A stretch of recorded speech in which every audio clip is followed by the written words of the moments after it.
Selamat beraktivitas untuk kalian semua. Sehat selalu. Kemarin beberapa waktu yang lalu itu saya sampai kepikiran begini. Saya kepikiran Mama Jacinta itu kan tiba-tiba dia protes terkait dengan pemutaran film dokumenter di beberapa tempat. Jadi saya pikiran itu memang benar begitu ya, benar, mungkin Mama Jacinta ini dijanjikan oleh pihak apa, produser terkait film itu, lalu tidak diberikan imbalan seperti itu ya. Jadi pikiran saya ya sebatas itu. Tapi setelah berjalannya waktu, kan film ini trending dalam 1 minggu terakhir ini. Ya hampir 2 minggu lah, 2 minggu terakhir ini dia trending di media nasional dan internasional itu. Sehingga saya berpikiran Mama Jacinta dia merasa kecewa karena kesalahan dari pihak eh, sutradara.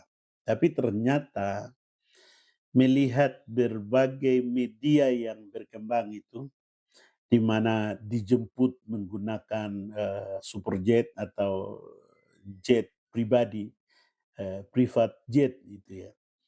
Dijemput dengan pesawat pribadi, kemudian dia tiba-tiba ada di Jakarta, ditambah dengan 3 hari terakhir ini, 4 hari terakhir ini, keluarga mengatakan Mama Yasinta diculik. Itu. Keluarga tidak tahu, tiba-tiba Mama Yasinta ada di Jakarta. Dari situ menarik satu premis atau kesimpulan bahwa memang semua yang dikatakan oleh Mama Yasinta itu bertolak belakang karena ada relasi kuasa. Itu. Relasi kuasa mempunyai peran penting di mana Mama Yasinta mendapat hujatan hampir seluruh masyarakat Indonesia. Itu yang punya kuasa itu bukan manusia, itu binatang. Dia menggunakan kekuasaannya untuk intervensi sedemikian rupa. Sehingga tiba-tiba Mama Yasinta ada di Jakarta. Itu memang terlalu dan terlalu binatang memang. Itu. Jadi yang berkuasa merasa dipojokkan lalu dia menggunakan celah-celah kecil. Itu. Sampai-sampai dilaporkan ke Bareskrim atau Kapolri. Kita tunggu selanjutnya. Tapi saya mau bilang, walaupun demikian Mama Yasinta adalah ikon yang selama ini bicara soal ketidakadilan di tanah air, tanah Indonesia, di Papua, khususnya di Papua Selatan. Lalu mereka balikan dia. Itu. Jadi berusaha untuk menutupi fakta yang sesungguhnya, berusaha untuk falsifikasi. Dalam ilmu filsafat itu ada satu teori, bukan teori tapi topik yang dibahas itu tentang falsifikasi. Falsifikasi teori namanya.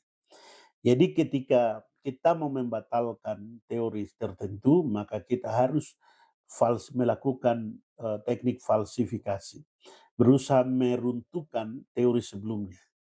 Nah, seperti itulah yang dilakukan. Berusaha untuk mengcounter film dokumenter. Tapi sayang, Mama Yasinta itu adalah ikon yang selama ini bicara, kemudian mau falsifikasi film dokumenter, dan itu realita bukan sebuah rekayasa. Bukan sebuah rekayasa, tapi itu realita yang terjadi di Papua. Itu. Oleh karena itu mau falsifikasi kah, mau apakah, semua orang sekarang sudah tahu realita yang sedang berlangsung di tanah ini, di tanah Papua khususnya. Saya berdoa supaya ada orang-orang baik yang punya hati membela Mama Yasinta, karena pasti dia diintervensi. Kemudian kata-katanya Mama Yasinta saat ini adalah kata-kata settingan. Settingan dari mana? Settingan penguasa yang merasa dirugikan, yang merasa ketenangannya diganggu, yang merasa kenyamanannya diganggu. Kan biasa begitu kalau misalnya krokodil itu biasanya begitu. Dia akan tenang, itu kelakuan krokodil. Dia akan tenang, gitu. Sampai ketika dia merasa terancam, dia akan bikin kacau di mana dia tinggal. Atau dia akan berontak kiri kanan lalu masuk ke dalam kolam besar atau tempat yang biasa nyaman. Itu kelakuan satu hewan yang kelakuannya kurang bagus. Itu. Jadi yang sekarang dia bicara itu adalah kata saya, pesan saya kepada semua teman-teman, semua orang yang punya hati nuraninya bagus, yang punya pri kemanusiaannya bagus, itu harus berpikir bahwa semua kata-kata Mama Yasinta hari ini adalah kata-kata settingan. Kata-kata settingan bukan dari hati nuraninya, tapi kata-kata settingan yang keluar dari mulut Mama Yasinta. Garis bawahi kata-kata settingan, bukan dari hati nuraninya. Hati nuraninya pasti dia sedang berontak karena dia sedang bicara soal tanah kelahirannya, tanah tempat tinggalnya itu. Itu. Jadi hati nuraninya tidak mungkin dia berbohong itu. Semua yang dia bicara sekarang adalah settingan dari relasi kuasa. Relasi kuasa adalah penguasa, pemilik, pengelola itu. Tapi saya mau bilang, pemilik kau yang merasa memiliki, kau itu pencuri.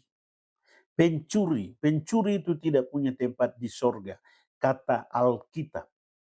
Pencuri, penipu itu tidak punya tempat di surga. Serius, kau garis bawahi. Garis bawahi.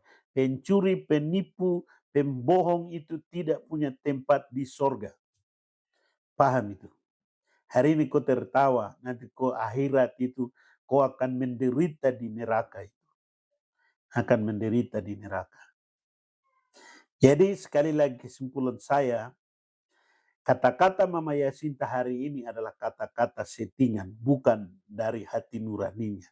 Hati nuraninya pasti menangis karena dia sedang bicara soal tanahnya. Untuk falsifikasi kebenaran tidak mungkin karena semua yang ditampilkan dalam film dokumenter adalah fakta realita yang terjadi di Papua itu. Tidak ada rekayasa di situ. Tidak ada. Kau mau counter seperti apapun, semua masyarakat Indonesia hari ini tahu kebenarannya. Jadi semua yang di counter atau semua yang berusaha, semua yang diucapkan oleh Mama Yasinta settingan, dan kamu yang setting dia adalah kamu penipu, pembohong, kamu penjahat. Itu, kamu penjahat. Kamu bukan manusia, tapi kamu binatang. Kamu binatang.